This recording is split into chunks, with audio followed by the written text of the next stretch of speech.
Saat cuaca panas, jaga pikiran tetap dingin.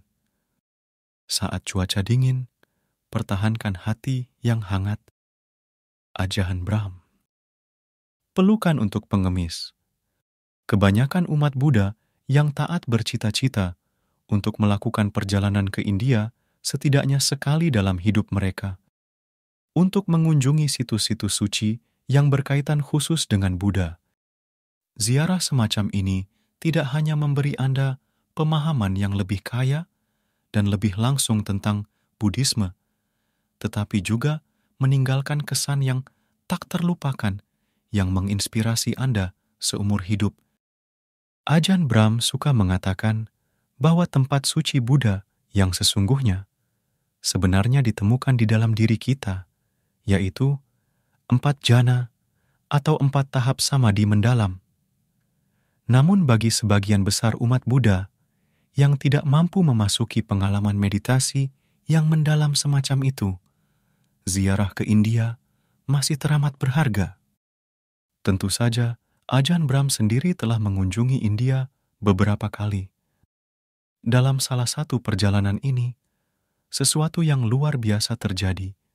Suatu kejadian yang ia dengan jelas mewujudkan sifat merengkuh belas kasihan. Terlepas dari kemajuan ekonomi India yang pesat, dalam beberapa dasawarsa terakhir, kemiskinan parah tetap ada. Salah satu dampaknya adalah banyaknya pengemis. Orang-orang yang terpinggirkan sering dimanfaatkan oleh kelompok yang dengan sengaja mencederai atau mencacati mereka sebelum mengirim mereka keluar untuk mengemis. Pada penghujung hari, mereka dipaksa untuk menyerahkan sebagian besar pendapatan mereka kepada pimpinan komplotan, menjebak mereka dalam situasi tanpa harapan dalam ketergantungan pada para penjahat. Dari stasiun kereta api sampai pusat kota, dari lokasi wisata sampai tempat ibadah, pemandangan pengemis yang mengusik pengunjung dan orang kaya adalah umum. Bahkan biku dan bikuni, banyak dari mereka yang membawa uang, meskipun peraturan petapa melarang ini, dipandang sebagai sasaran menarik.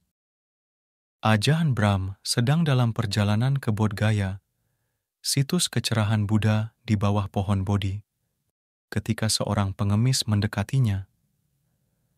Cacat dan kotor, ia mengikuti di sekitar Ajahn Brahm dan tak henti minta uang.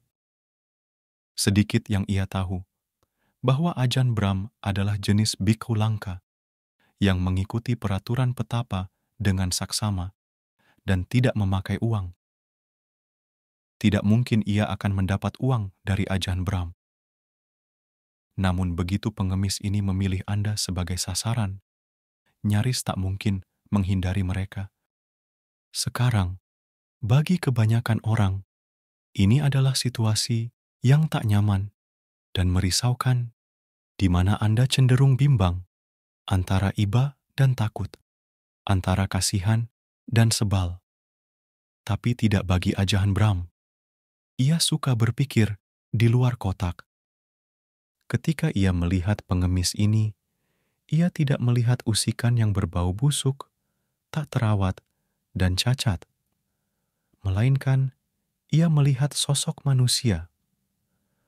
Alih-alih mencoba mengusir pengemis itu atau mengabaikannya, Ajahn Brahm memeluknya secara kiasan dan harfiah. Anda lihat, Ajahn Brahm mampu melihat melampaui permukaan. Ia melihat bahwa pengemis itu kemungkinan besar telah dilecehkan dan dimanfaatkan oleh kekuatan besar di belakang layar dan sangat menderita. Maka ia mengangkat pengemis itu langsung dari tanah dan memberinya pelukan yang baik sebelum meletakkannya kembali. Pengemis itu tercengang dan bahagia, semua pada saat yang sama. Belum pernah dalam hidupnya sebagai pengemis hal ini terjadi sebelumnya. Seseorang benar-benar memeluknya. Ia mungkin belum pernah mengalami kehangatan dan kepedulian seperti itu dari manusia lain untuk waktu yang sangat lama. Karena ia bisa melihat kewelasan dan kebaikan datang dari Ajahan Bram, ia merasa ia harus meninggalkan Ajahan Bram sendirian.